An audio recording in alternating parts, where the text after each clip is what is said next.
একটি সুন্দর ঘন সবুজ জঙ্গল। জঙ্গলের সব প্রাণী এক নিয়মে চলে, কিন্তু বানর রঘু ছিল একেবারে আলাদা।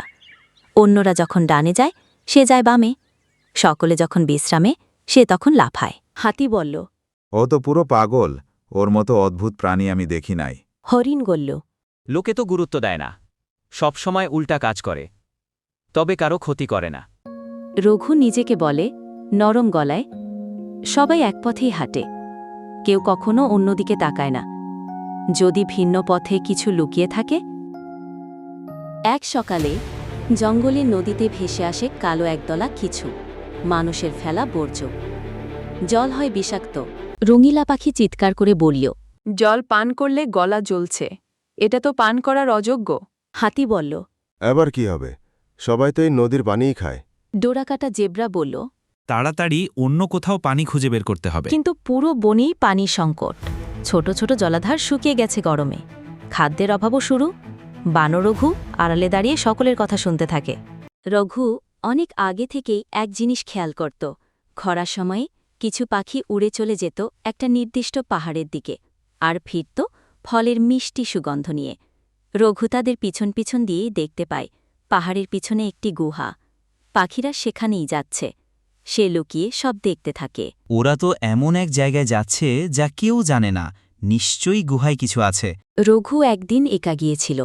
গুহার ভিতরে দেখে এক অদ্ভুত গাছ, যার ফল বাইরে থেকে শুকনো, কিন্তু ভেতরে আছে ঠান্ডা রস ও শক্তি।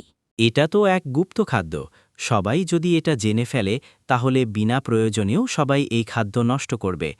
একমাত্র বিপদের সময়ই এই খাদ্যের কথা আমি সবাইকে বলবো। রঘু মাঝে মাঝেই ওখানে আসত এবং দেখত ফলগুলো গাছে থাকা অবস্থায় কখনো পচে না। এটি একটি ভিন্ন ধরনের ফল। এই ফলের বীজ থেকে আশেপাশে আরও কয়েকটি গাছ তৈরি করতে সক্ষম হয়। হাতি বলল, আমাদের এখন কিছু একটা করতে হবে, অন্যথায় ছোট প্রাণীগুলো মারা যাবে। চলো আমার সাথে, আমি জানি কোথায় গেলে আমরা বাঁচতে পারি। কিন্তু একটা কথা মনে রেখো, ব্যতিক্রম কাউকে তুচ্ছ করো না। হরিণ বলল, তুই তোর মতো উল্টো চাল ছলকে আমরা বিশ্বাস করব? না না, এখন আর দেরি নয়, চল রঘুর পথেই। সবাই রঘুর সাথে চলে যায় পাহাড়ের পিছনের গুহার দিকে। সবাই চমকে যায়। এক প্রাচীন গাছ, যার ফল দেখতে কাঠের মতো, কিন্তু রঘু একটা চির করে ভেঙে দেখায় ভেতরে জমে থাকা ঠান্ডা রস আর নরম শ্বাস। হাতি বলল, তুই আগে জানতিস এটা? তাহলে আমাদের আগে বলিসনি কেন? আমি চাইনি প্রয়োজন ছাড়াও খাবারের অপচয় হোক। আমি তোমাদের থেকে ব্যতিক্রম পথে চলতাম, কারণ আমি চাইতাম বিপদ থেকে বনকে উদ্ধার করতে। এখন সময় এসেছে, এখন তোমাদের জানিয়েছি, তোমাদের কথায় আমি কিছুই মনে করিনি। সব প্রাণীর চোখে রঘু হয়ে উঠল সত্যিকরের নেতা। তখন তাদের মাঝে সে উপস্থিত হল বনের রাজা সিংহ। বনের রাজা সিংহদোল। আজ থেকে এই বনের রাজা রঘু, যে শুধু নিজের জন্য দেখে না, সেই রাজা হতে পারে। আমি রাজা হতে চাই না, আমি শুধু এই বনের মঙ্গল চাই। আমি চাই সবাই যার যার চোখ দিয়ে নিজে দেখে শুনে ও বুঝে যেন কাজ করে, ব্যতিক্রমী কাউকে যেন তুচ্ছ না করে। বানর রঘু গাছ থেকে সবাইকে ফল পেড়ে দেয়।